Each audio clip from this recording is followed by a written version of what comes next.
السلام علیکم قدرمنو خویندو ورونو، خدای دې وکړي چې ټول روغ او جوړ او د صحت په جامو کې پټ واوسئ.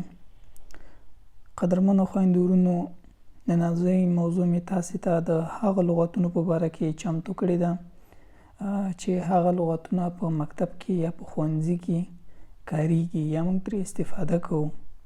نو راځو خپل درس ته.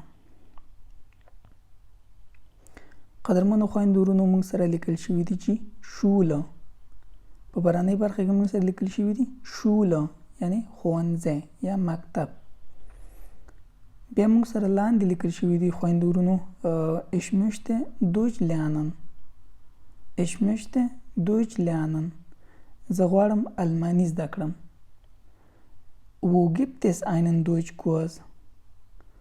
Wo gibt es einen Deutschkurs? الماني زده کړې کورس چیرته دی؟ Ich kann nicht lesen und schreiben. Ich kann nicht lesen und schreiben. زه لوستل او لیکل نشم کولی. Wohin gehen Sie? Wohin gehen Sie? تاسې چیرته ځئ؟ Ich gehe in die Schule. Ich gehe in die Schule. زه ښوونځي ته ځم. Ich habe Abitur. Ich habe Abitur. ما 12 خلاص کړی دی. Ich habe einen Uni-Abschluss. Ich habe einen Uni-Abschluss. زه د پوهنتون څخه فارغ یم. Bewerbung. Bewerbung. Bewerbung وایي قدرمنو خویندو ورونو غوښتنلیک ته یا درخواست ته. Lebenslauf. Lebenslauf یعنی سی وي یا ژوندلیک چې ورته وایي یا د پیژندنې هغه پاڼه چې کومې وي چې د هر یو انسان یا د هر یو شخص په باره کې ورکې معلومات لیکل شوي وي. ټافل. ټافل قدرمنو خویندو ورونو ټافل وایي تختې ته. Lehrer. Lehrer oder Lehrerin. Lehrerin یعنی ښوونکی یا ښوونکي. Schüler. Schüler وایي زده کوونکي.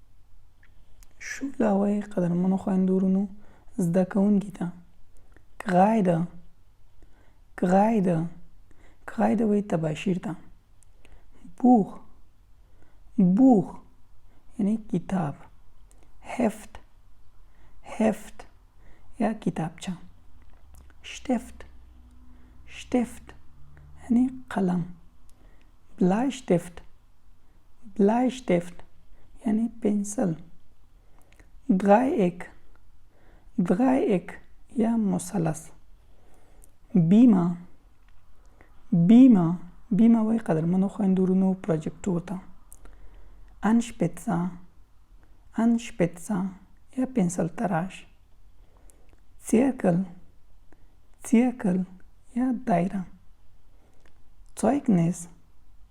Zeugnis وایي اطلاعنامې ته قدرمنو خویندو. قدرمنو خویندو ورونو دا اوس موږ د نن ورځې درس هیله مند یم چې درس مو خوښ شوی وي. قدرمنو خویندو ورونو که چیرې تاسې پوښتنې لرئ نو تاسې کولی شئ چې موږ ته په کمنټ کې ولیکئ. نو انشاءالله تعالی چې موږ به ستاسې پوښتنو ته ځوابونه پیدا کوو. په هر ځای چې اوسئ خوښ اوسئ خوشحاله اوسئ تر بیا اورېدو پورې. د الله په امان.